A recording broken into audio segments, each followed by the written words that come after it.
Hey guys, welcome to my YouTube channel study and blogs. और आज की video हम डिस्कस करने वाले हैं principles of growth and development. इससे पहले दो वीडियोस में हम पढ़ चुके हैं basic difference between growth and development, यानी कि वृद्धि और विकास में जो मूल अंतर होता है उसको।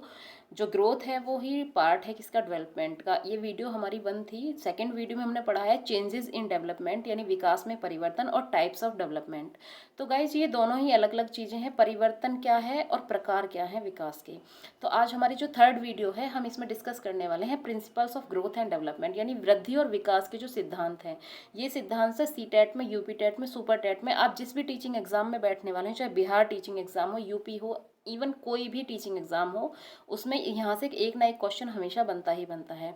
तो लेट्स स्टार्ट। आज का हम वीडियो स्टार्ट करते हैं। सबसे पहला जो हमारा प्रिंसिपल है वो है हमारा विकास की दिशा का सिद्धांत, यानी कि बालक का विकास किस दिशा में होता है। इसके नाम से ही हमको क्लियर है, ये है हमारा प्रिंसिपल ऑफ डायरेक्शन डेवलपमेंट, यानी कि जो विकास की दिशा का जो सिद्धांत है वो क्या होगा। ये मेरे सेल्फ नोट्स हैं, जब मैंने सीटेट दिया था मैंने बनाए थे, इनसे मुझे बहुत हेल्प मिली थी। आई होप ये जो नोट्स हैं आपको भी हेल्पफुल रहेंगे।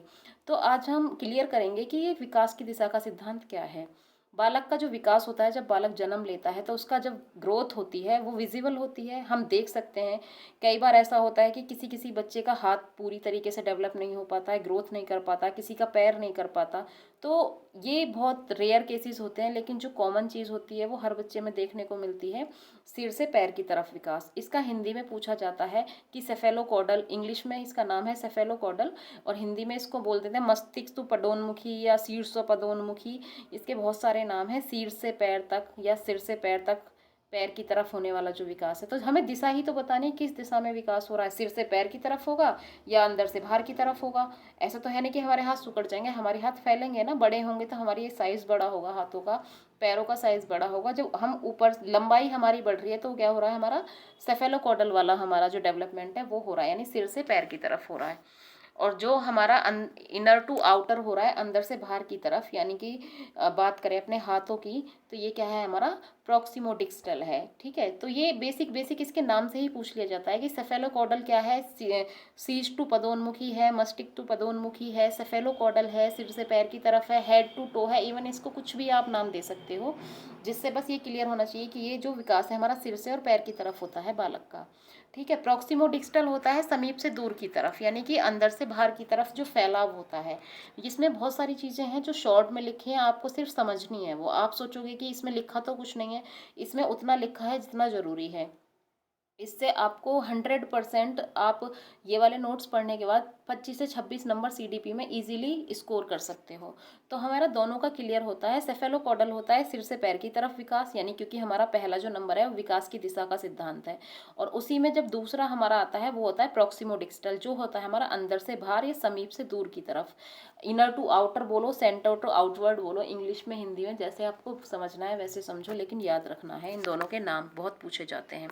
ये एक डायग्राम है बेसिक साइज से, आप देख सकते हो। जो नॉर्थ टू साउथ है ये वाला सेफेलोकॉडल होगा, और ये वाला जो वेस्ट टू ईस्ट है, यानी कि जो अंदर से बाहर की तरफ हो रहा है, इसको हम प्रॉक्सिमोडिक्स्टल बोल सकते हैं।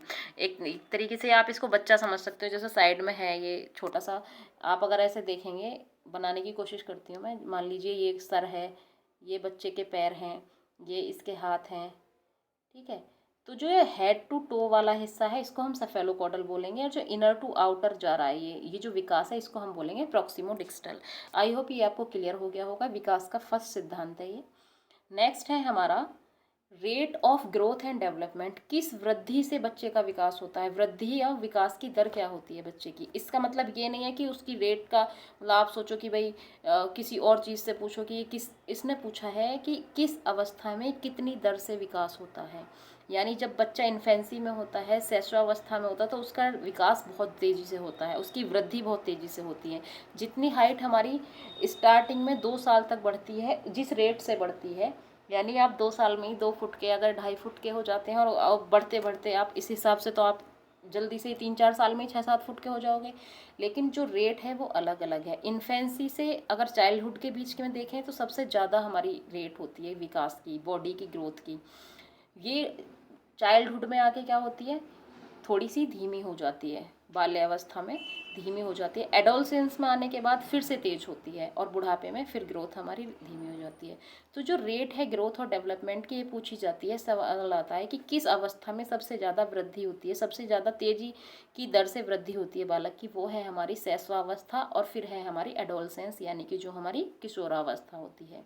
सबसे कम जो होती है वो हमारी चाइल्डहुड में भी कम होती है और हमारा जो अडल्टहुड होता है यानी कि बुढ़ापा, उसमें भी कम होती है। आप ये बेसिक सी चीज़ें आप देखोगे, कोई भी बच्चा मान लीजिए जो अभी पैदा हुआ है तो वो जल्दी 6 महीने 7 महीने में उसकी जो ग्रोथ होती है हमको बहुत जल्दी से दिखाई देती है कि यार बड़ा हो रहा है, हाइट पकड़ रहा है ना। तो एक टाइम में हाइट बहुत तेज़ी से बढ़ेगी, फिर रुक जाएगी, फिर बढ़ेगी, फिर उसके बाद कांस्टेंट हो जाती है, उसके बाद नहीं बढ़ती है। ठीक है, तो ग्रोथ को आप देख सकते हो, क्योंकि ग्रोथ क्या है, विजिबल है, और डेवलपमेंट क्या होता है, इनविजिबल होता है।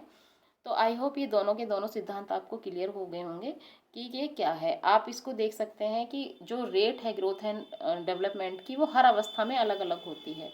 रेट यानी कि दर, दर से आप कुछ ऐसा वैसा नहीं समझना है कि मतलब किस चीज़ की दर पूछी जा रही है, ये पूछा जा रहा है कि किस अवस्था में कितनी तेज गति से विकास होता है, वृद्धि होती है। तो इन्फेंसी में सबसे ज़्यादा तेज होता है, यानी सबसे पहले इन्फेंसी में होता है, फिर चाइल्डहुड में आते थोड़ा कम हो जाता है, लो हो जाती है उसकी स्पीड। फिर एडोलसेंस में जब बच्चा 12 13 14 साल का होता है, किशोर होता है, तो उसकी हाइट से फिर बढ़ने लगेगी, यानी उसका विकास फिर से होने लगता है, और बुढ़ापे में आके वो कांस्टेंट हो जाता है यानी कि लो हो जाता है। फिर है हमारा नेक्स्ट, जो हमने 2 सिद्धांत कंप्लीट कर लिए हैं, और नेक्स्ट है हमारा डेवलपमेंटल सीक्वेंस यानी विकास क्रम का सिद्धांत। विकास किस क्रम में होता है। आप किसी बच्चे को देखेंगे, मान लीजिए उसको आप कोई भी चीज़ पकड़ा दोगे, आप उसको बॉटल पकड़ाओगे तो दोनों हाथों से पकड़ेगा, पानी पिएगा तो भी दोनों हाथों से पिएगा। अगर जैसे जैसे बड़ा हो जाए तो एक हाथ से बॉटल पकड़ेगा, एक हाथ से पानी पीने लगेगा। ठीक है, यानी कि अगर पेन पकड़ेगा तो पूरे हाथ से पकड़ेगा, उसको नहीं पता कि फिंगर्स से पकड़ना है। तो जो क्रम है वो क्या होता है, बेढंगे से ढंग की तरफ, यानी कि आप जब शुरू में कोई काम करते हैं वो बहुत ही बेढंगा होता है। यानी कि अब पेन पकड़ने का ये कोई तरीका थोड़ी नहीं होता है, ऐसे पकड़ना पेन कोई तरीका, ऐसे लिखना कोई तरीका नहीं है ना। जो फाइन है वो हमारा है, फाइन जो तरीका होता है वो होता है ऐसे फिंगर से पेन को चलाना। तो इसमें सीधा सीधा सा ये है जो ग्रॉस टू फाइन चलता है। ठीक है, यानी कि पहले क्या होता है, जैसे ग्रॉस का मतलब होता है कि किसी काम को बेढंगे से करना, और फाइन मतलब बिल्कुल ठीक करना। पहले पेन पकड़ा ऐसे, उसने ऐसे ऐसे उस पर घुचड़ मुचड़ जो बनाना है उसको बना दिया उसने। फिर जैसे जैसे बड़ा होता गया, क्रम बना उसका, उसने देखा यार पेन ऐसे नहीं, ऐसे पकड़ते हैं सब, तो उसने क्या लिखना शुरू करा, उसने पेन ऐसे ही पकड़ना शुरू कर दिया। यानी कि जो हमारा विकास का क्रम है ग्रॉस टू फाइन चलता है, और एक प्रोसेस में होता है। ऐसा कभी नहीं होती कि बच्चा पहले ऐसे लिखेगा और बड़ा होने के बाद ऐसे लिखेगा, नहीं। पहले अगर ऐसे लिख रहा है तो बड़ा होने के बाद ही वो चीज़ को फाइन करेगा यानी ठीक करेगा। इसमें एक चीज़ और आती है, शारीरिक क्रियाओं में क्या होता है, मोटर स्किल्स होती हैं ये बेसिकली।